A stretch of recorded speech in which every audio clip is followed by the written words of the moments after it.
श्री स्वामी समर्थ। तुम्हा सर्वांचं माझ्या यूट्यूब चॅनलवरती अगदी मनापासून स्वागत करते। तुमच्या मनातील सर्व काही चांगल्या इच्छा स्वामी महाराज नक्की पूर्ण करो हीच स्वामींच्या चरणी प्रार्थना करते आणि आजच्या व्हिडिओला सुरुवात करते। आजचा व्हिडिओ खरंच खूप महत्त्वाचा आहे। 10 मे 2024 वार शुक्रवारी अक्षय तृतीया आहे। वैशाख शुद्ध तृतीयालाच अक्षय तृतीया असं म्हणतात। 3.5 मुहूर्तापैकी हा मुहूर्त खूप शुभ मानला जातो। या दिवशी श्राद्ध दिवस देखील मानला जातो। तसेच या दिवशी पितरांना हा दिवस समर्पित असल्यामुळे पितरांचा सण म्हणून सुद्धा ओळखला जातो। त्याचबरोबर घरामध्ये म्हणजे घरातील वास्तुशांती असो किंवा कोणतेही शुभ काम असो तर या दिवशी केल्याने खरंच ते सफल होत असतात। ज्या अक्षय तृतीयाला सर्वात महत्त्वाचं महापुण्यकारक असं देखील मानलं जातं। अक्षय तृतीयाच्या दिवशी कोणतीही नवीन काम करण्यास म्हणजे सुरुवात करायची असेल तर या दिवशी कोणतेही नवीन मुहूर्त पाहणे गरजेचं नाही। या दिवशी केलेलं दान असू द्या, हवन, पूजा, जप, पुण्यकर्म अक्षय टिकून राहते। म्हणजेच या दिवसानिमित्त जर आपण जप, होम, दान, पूजा केली तर पुण्यकर्म केल्याने ते अक्षय राहतं म्हणजेच अखंड राहतं। म्हणून या दिवसाला अक्षय तृतीया असं सुद्धा म्हणतात। त्याचबरोबर अक्षय म्हणजे कधी न संपणारं, त्याचबरोबर अखंड राहणारं। या दिवशी केलेलं दान हे अक्षय राहतं, कधीही संपत नाही। म्हणून या तिथीला आपण जे काही शक्य होईल तेवढं तुम्ही दान करण्याचा प्रयत्न करा। या दिवशी दान केलेलं अक्षय तर राहतेच, पण त्याचबरोबर दान देणाऱ्याला यामुळे शांती, सुख, समृद्धी, समाधानी याची प्राप्ती होत असते। म्हणून आपण जे काही आपल्याला शक्य होईल ते नक्की दान करावे या दिवशी, कारण सत्कृत्य अखंड टिकणारं असं मानले जाते। म्हणून विशेष असं महत्त्व देखील आहे या अक्षय तृतीयाला।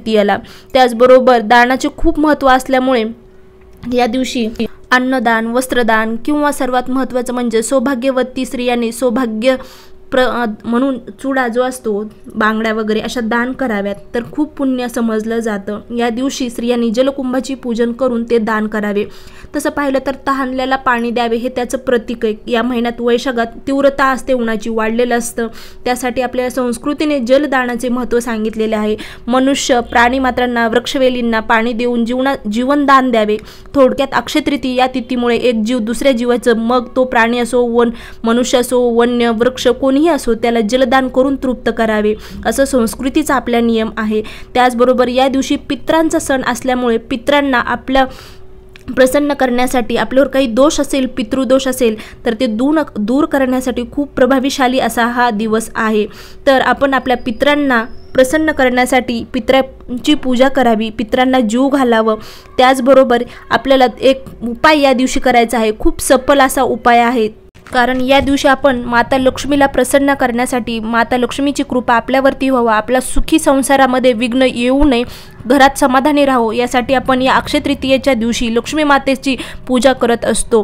तर या दिवशी आपल्याला लक्ष्मी प्राप्तीसाठी, लक्ष्मीला प्रसन्न करून घेण्यासाठी आणखीन एक उपाय करायचा आहे। हा उपाय खूप प्रभावीशाली आहे, नक्की करा। तर काय उपाय करायचा आहे तर हा उपाय केल्याने 7 पिढीचं दारिद्र्य दूर होण्यास तुम्हाला मदत होईल आणि तुमचा सुखी संसार आनंदाने होईल, समाधानी राहाल। तर काय करायचं आहे, तुम्ही सकाळी शुभ मुहूर्तावरती तुम्हाला उठायचं आहे, म्हणजे ब्रह्ममुहूर्तावरती उठायचं आहे, आंघोळ करायची आहे।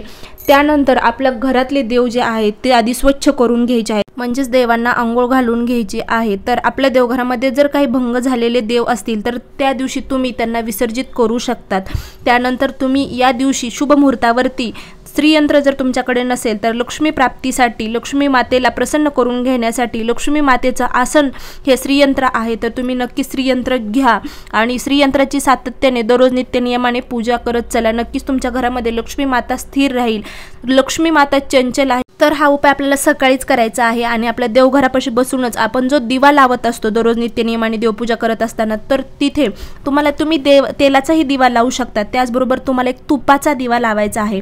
तर तुपाचा दिवा कसा फुलवातीमध्ये न लावता तुम्हाला 2 वाती एकत्र करायच्या आहेत, दुहेरी वात बनवायची आहे। 2 वातींना एकत्र करून आपण दररोज नित्यनियमाने दिवा प्रज्वलित करत असतो, तसेच 2 वाती घ्यायच्या आहेत आणि लावायच्या आहेत। लावताना तेलाचा न वापर करता एका ह्याच्यामध्ये तुम्हाला तुपाचा वापर करायचा आहे। तुम्ही तेलाचाही लावू शकतात, पण तुपाचा उपाय आपल्याला करून बघायचा आहे। नक्कीच खूप प्रभावीशाली उपाय आहे। तर तो तुपाचा दिवा तुम्हाला लावायचा आहे। त्याच्यामध्ये 2 लवंग टाकायचे आहेत, थोडंसं हळदी कुंकू त्या दिव्यामध्ये आपल्याला टाकायचं आहे। त्यानंतर एक छोटीशी डिश घ्यायची आहे। कधीही चुकून तुम्ही दिवा खाली ठेवायचा नाही, कधीही दिवा लावला दररोज नियमाने तरी पण दिवा आपल्याला डिशमध्येच ठेवायचा असतो। तर एक डिश घ्यायची आहे, दुसऱ्या डिशमध्ये थोडंसं हळदी कुंकू मिक्स करायचं आहे। त्या हळदी कुंकाने मिक्स केलेल्या दुसऱ्या डिशमध्ये एक स्वास्तिक काढून घ्यायची आहे आणि थोडेसे सातू। आता सातू बऱ्याच जणांना माहिती नसतात, पण हे सातू आपल्याला गव्हामध्ये दिसतात, त्याचबरोबर तांदळामध्ये सुद्धा दिसत असतात। तुम्ही गव्हामधले सातू घ्या किंवा तांदळामधले सातू घ्यायचे आहेत। थोडेसे तुम्हाला 7-8 9 म्हणजे सातू जरी सापडले तरी पण खूप झालं। ते सातू जे आहेत ते तुम्हाला त्या स्वस्तिकवरती टाकायचे आहेत आणि त्याच्यावरती तुम्हाला दिवा ठेवायचा आहे आणि असाच दिवा तुम्हाला आपल्या देवांपाशी प्रज्वलित करायचा आहे। म्हणजे जिथे आपली महालक्ष्मीचा फोटो, भगवान विष्णूंचा फोटो आपल्या देवघरामध्ये तर असतोच, तर त्यांच्याजवळ आपल्याला हा दिवा प्रज्वलित करायचा आहे। तर असा दिवा का प्रज्वलित करायचा, तर आपल्या घरामध्ये अखंड लक्ष्मी प्राप्तीचा वास राहावा, त्याचबरोबर आपल्या जीवनामध्ये काही ज्या अडचणी आहेत त्या दूर व्हावे आणि लक्ष्मी माताने आपल्या सुखी संसार समाधानामध्ये तिची कृपा व्हावी, याच्यासाठी आपल्याला या तुपाचा दिवा अत्यंत प्रिय असणारा, त्याचबरोबर लक्ष्मी मातेला खूप प्रिय आहे तुपाचा दिवा आणि त्याचबरोबर सातू हे लक्ष्मी मातेला खूप प्रिय आहेत। म्हणून आपल्याला या शुभ मुहूर्तावरती हा उपाय करायचा आहे। नक्कीच तुमच्या सर्व मनोकामना पूर्ण होतील आणि लक्ष्मी माता तुमच्यावर प्रसन्न होईल। तर या प्रकारे आजचा व्हिडिओ होता। खरंच व्हिडिओ आवडला असेल तर नक्की चॅनलला लाईक शेअर सबस्क्राईब करायला मात्र विसरू नका। तर श्री स्वामी समर्थ, जय जय स्वामी समर्थ। अवधूत चिंतन, श्री गुरुदेव दत्त।